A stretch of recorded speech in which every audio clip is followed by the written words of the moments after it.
unless the husband gives permission. Yes, because this is a right. It's not. This is a right, not a ruling. Because maybe they will come back again. They will cool down and come back again. جایز نیست اجازه خروج بده، حق نداره الزامش کنه به بیرون رفتن. بیش از این آیه دلالت نداره. This doesn't mean that it's not permissible to give her permission to leave the house, but he doesn't have the right to force her to stay at home. علوم بلاغت میگن این را. بیوتهن یعنی اون بیتی که تو مسکنشه. The houses in places that where they dwell, they live in.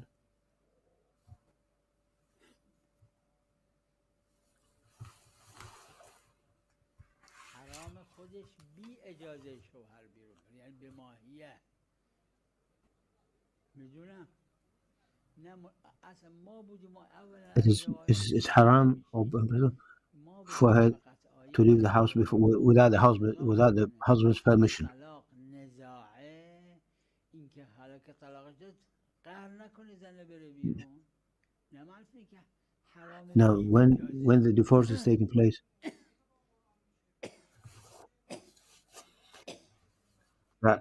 the wife shouldn't leave the house simply because they have a dispute. نه ایشون میفرمان خلاف اطلاق، عرض میگم این خلاف اطلاق از مناسبت حکم موضوع استفاده میشه.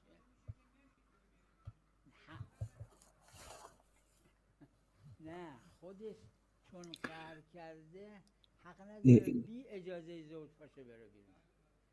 بی اجازه، اما اجازه داد because there's a dispute and they're not. چون مناسبت حکم موضوع، چون وقتی که She doesn't have the right to leave the house without the permission of the husband. شوهر بیرونش میکنه هم خودش قهر میکنه باشه بره بیرون. So when there is divorce, obviously there is a dispute between them. So neither the husband has the right to make her leave the house, nor she has the right to leave the house.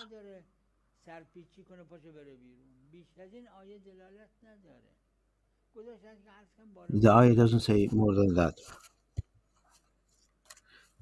And from backed up by the narrations that we have, we come to this conclusion.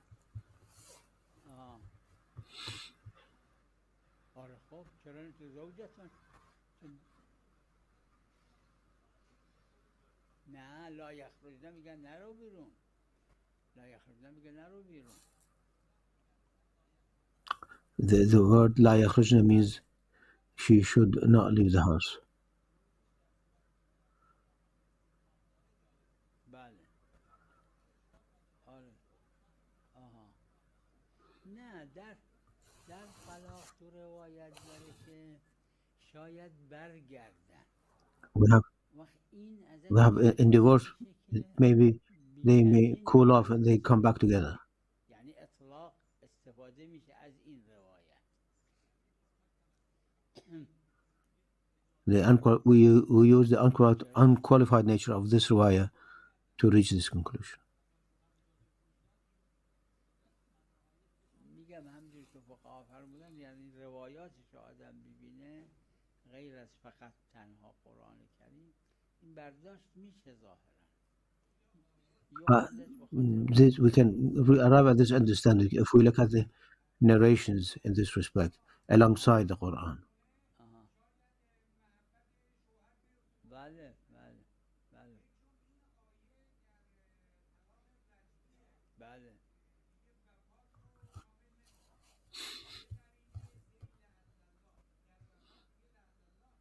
درست، یعنی موضوع نداره.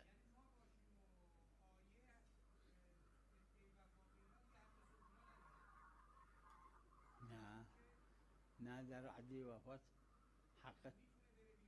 چرا نه؟ جزء حداد نیبینون نرفتن. حرف زواج نزنه با کسی، زینت نکنه. ها؟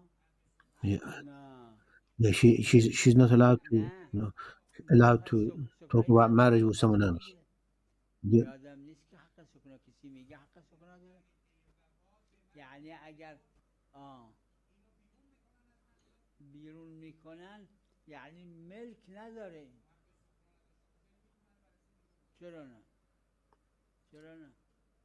مگر اینکه شما مگر ورثه اولادش باشن و این جا نداشته باشه از باب نفقه ارحام. if the heirs to the deceased are her children, then حق زوجه هست که بمونه تو خونه. آخه مسکن یکی از نفقه ها، 3 تا نفقه چیه؟ یکیش مسکنه دیگه، مسکن و مأکل و ملبس، یعنی لباس و خوراک و مسکن. what the living expenses cover eating and clothing and accommodation. اگه جا داره And if the husband dies, نداره بر نفقه ارحام واجبه. اگه اولاد داره بر اولادش، داره then نه بر بیت المال. it will become, if her husband dies, then her living expenses is on the responsibility of her children or her parents. If not, then Beit al-Mal, the public purse, should be used for her living expenses. نفقه حمل، اگه حمل یه خرجایی داره بله حق داره.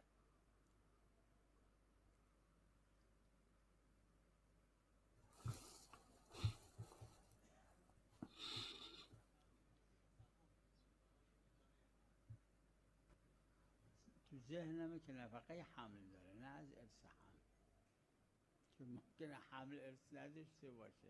یعنی همین تو ذهنم اینجوریه. But I remember if she's pregnant, then she has, and if there are costs for the pregnancy treatment or whatever, then she has a right to the expenses for those.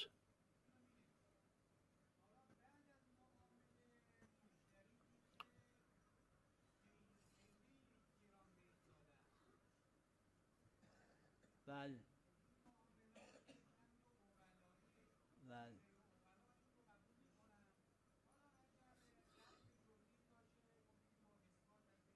بله.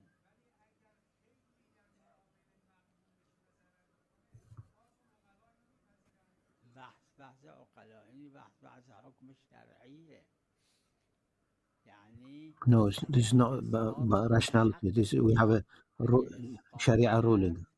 دیگه خلاص اسقاط کرد، حتی با فرمایش شما ولو کان قبل فاحش یا افحش باشه. اگه اسقاط کرد If you چون خیار حقه.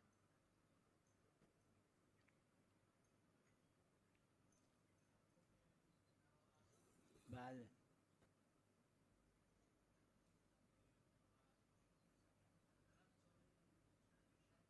چی؟ بله قدرت شروط عامه همه جاست، شکی نیست.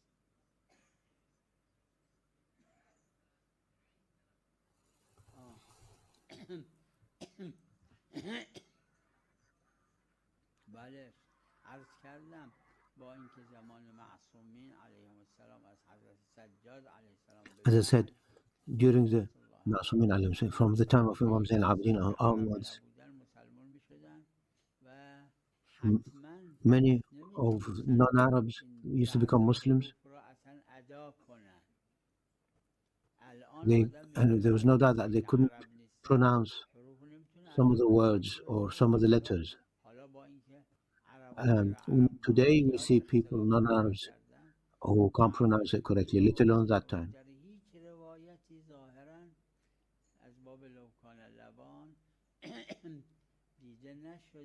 And we have no evidence, no narration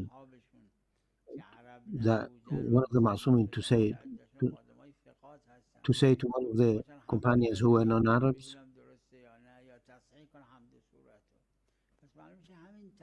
that come and recite the Hamd and the Surah in front of me so that I check your pronunciation. If there were such things, we would have heard about it. Yes, he can't be the leader of congregational prayer because the one who is the leader should pronounce it correctly.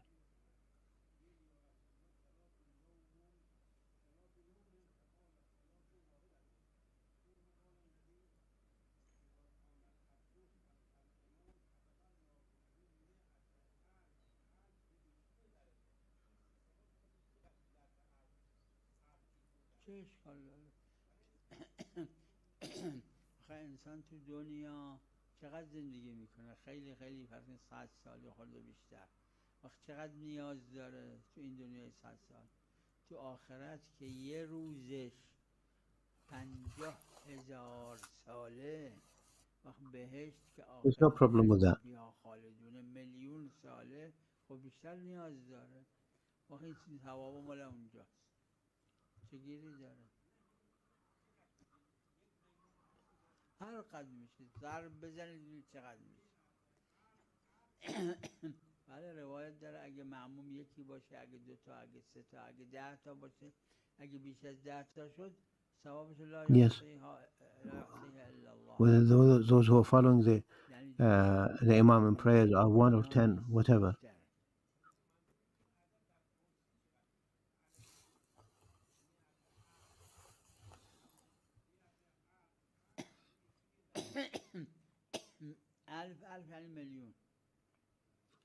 If there were more than 10, then the reward for it are countless, in the sense that no one knows it other than Allah subhanahu wa ta'ala.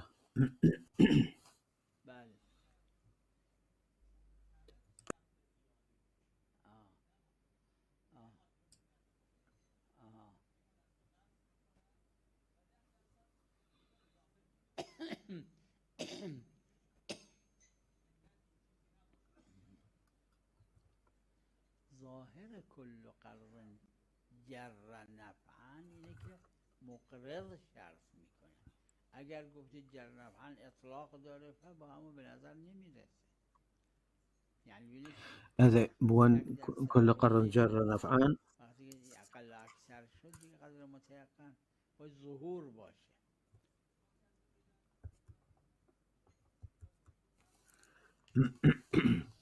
that whatever borrowing it will attract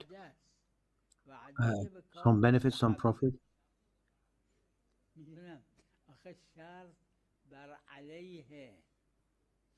This is a promise of something which is mustahab. یعنی وقتی که مقرض میگه الا باید انقدر اضافه بدی اسمش شرطه. اگه مقترض میگه من انقدر اضافه میدم، شرط بر کیه؟ این به نفع مقرضه، شرط اسمش نیست. اصلا در شرط So if the lender says you need to give me so much, then this is a precondition. But if the borrower says I will give such and such, this is a promise. This is not a precondition. پس یعنی شرط ارتکازیه، نه اون جایز نیست. یعنی چون در بازار مقرض اینقدر اضافه میگیره، اینجا میگه حاضرم من اینو بدم، یعنی شرط را قبول دارم. این که ایشون میفرماد این که نه مقرض نمیگه، میگه اصلا نمیخوام اضافه بدی. این که معمولانه بله این رباست، این که معمولی رباست. وقتی که مقترض این که قرض میکنه داره میگه من اینقدر اضافه میدم، یعنی اونی که بازار میگیره من حاضرم بدم، یعنی اون ربا رو میدم. که تو روایت داره لعن رسول الله صلی الله علیه و ربا خمسه میده. That if someone who's حاضرم بدم. The one who's borrowing the money, if he says I'm prepared to give the extra money, whatever the market pays, then that will be considered as riba, as usury. No, the Prophet sallallahu alaihi wasallam, he borrowed money and he paid twice. یکی از شرط معناش یک الزامی باید باشه، الزامی نیست. همین مستحبه. حالا اگه مستحب قبل گفت اشکالی داره؟ نه. مستحب آدمی که قرض میکنه This is mustahab. شرط نکرده اضافه بده. حالا Not اگه that he قبل گفت من اضافه it's میدم، mustahab نه that اینکه این معناش همجور که شما میگید معناش اینه اون شرط را قبول کردم، نه این جایز نیست. no, it's out of choice that the borrower, the one who borrows the money says, I will give so much on top. This is not considered riba. This is because that it's not a precondition of the lender.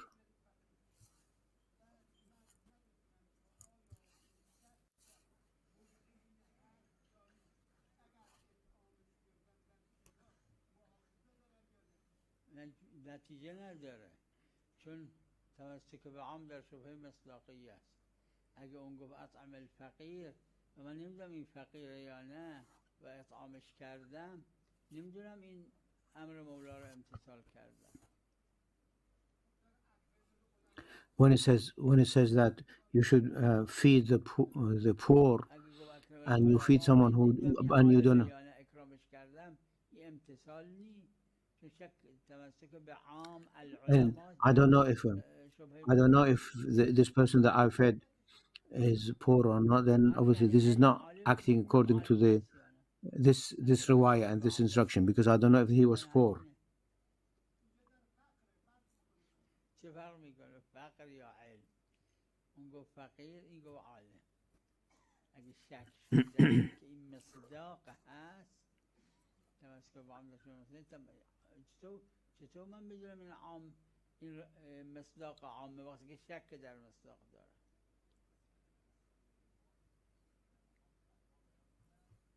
So when I doubt whether this man is of that description, then I can't tell. یا متبادر ازش اینه که شرط باشه، یعنی الزام باشه، یا لا اقل من الشک، یعنی اگه به مرحله شک کم رسید اقل اکثر قدر متيقنش کنه. ابتداءً به نظر میاد متبادر همینه.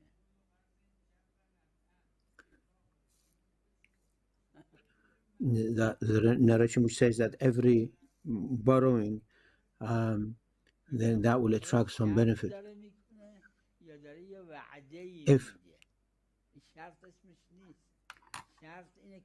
If the lender is making a condition, or is he making a condition, or is he making a promise?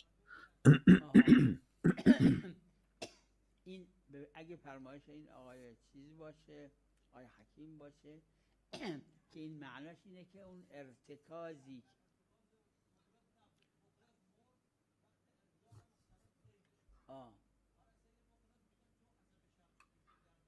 شرط نیست، وعده است. آخه شرط باید یک الزام باشه. این This is not a condition, this is a promise. بنابراین که مشهور که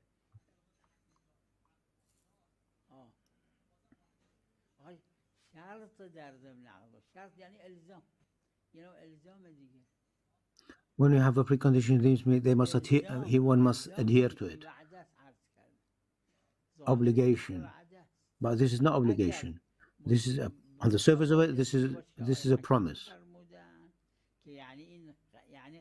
If this is what our Hakim has said, if he were to accept that obligation, that precondition, then that will be qualified as riba, considered as usury. But if it's a promise like the Prophet sallallahu alaihi wasallam, he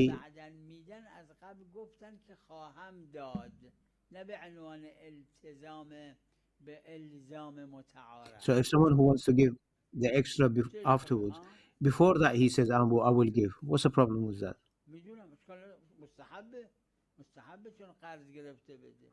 It's the mustahab thing to do when one has borrowed money to give something on top, and he's saying it beforehand.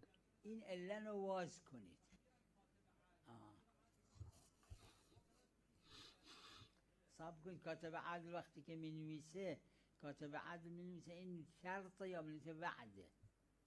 اینو حل کنید. So when this is being written, is this written as a precondition or a promise? تعهد یعنی وعده. مستحب نه واجب. والذین هم چیه تو آیه شریفه داره از روایات استفاده شده. عهد هم میگن واجب نیست. امانات واجب، این واجب نیست. مثل تو روایات که جمع شده Ahd, which is the promise in the Quran, والذین عهدهم. This is mustahab, this is not wajib. وحدت سیاقی که از قرائنیه که آخر کار نوبتش میرسه، باید ظهور درست کنه. اگه از وحدت سیاق ظهور شد قبول، اما نیست. تو قرآن مکرر هست، تو روایات ده ها و ده ها و ده ها هست جمع بین واجب و مستحب شده. There are many cases in the Quran and riwayat narrations that there's a combination between wajibat and mustahabbat.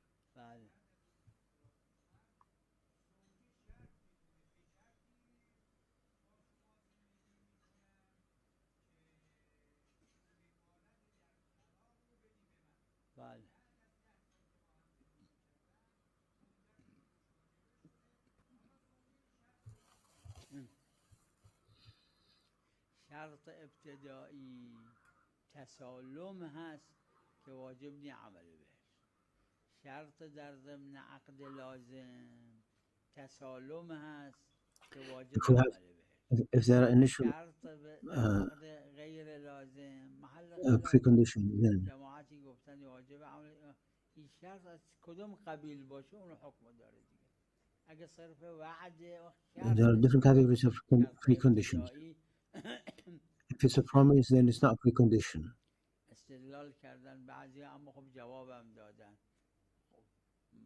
قائل و مفتی یادم نیست باشه به دعای ندبه که چیه اون تو دعا؟ We have in the dua. بعد ان شرطت علیهم.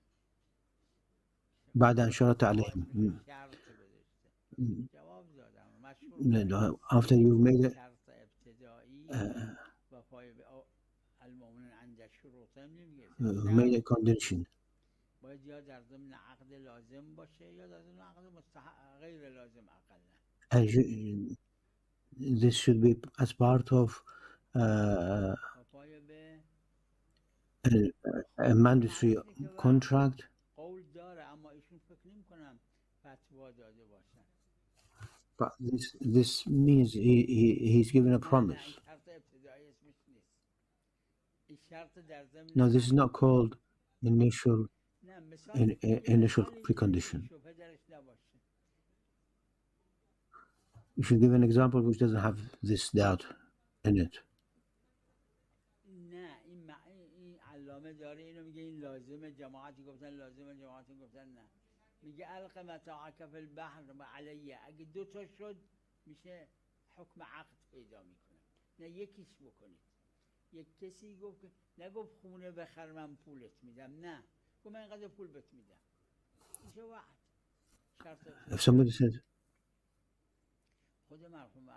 if you say that if you buy a house, I'll give you some money. Contract means agreement. Contract means agreement. واجبه بده؟ میدونم واجبه، بحث اینه. So would it be mandatory to give this? وقتی گفت اگر خونه خریدی میشه عقد، یعنی دو طرف پیدا میکنه. نه خب میگم این محل خلافه. جماعتی علامه گفته مرحوم اخیان فکر میکنم فتوا میدادن این را. There's a difference of opinion on this. اگر گفت علامه اگه خونه خریدی من اینقدر بهت میدم، این واجبه بهش بده. مثال علامه اینه که تو کشتی نشستن.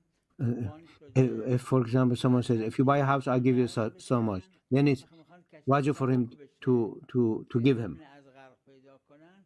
یک کسی به یک دیگه گفت این چمدونتو بنداز تو دریا، چمدوناتونو بندازید تو دریا، من بهتون میدم. این واجبه، این محل خلافه. مشهور گفتن اینم واجبه. اما یه عده‌ای فرمودن که واجبه. For example, that says when they says throw your luggage overboard if they are in a boat and they're about to sink. Then he says, if you throw your luggage overboard, and I'll give it to you instead later, then it will be wajib. There is a difference of opinion in this.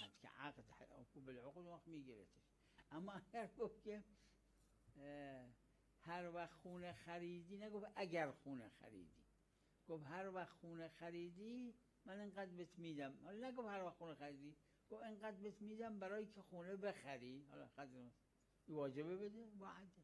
بله بعضی فرمودن وعد. So if someone says I'll give you so much money so that you buy a house, will it be wajib to adhere to his promise? No. اما خب از روایت استفاده میشه که نه، امانات واجبه اما عهد واجب نیست.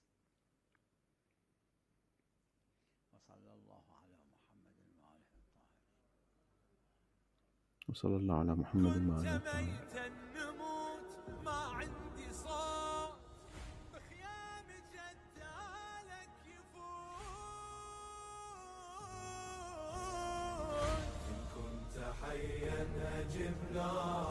إن كنت ميتا سلام يا ابن الكرام، وصلوا ترى حدود الخيام.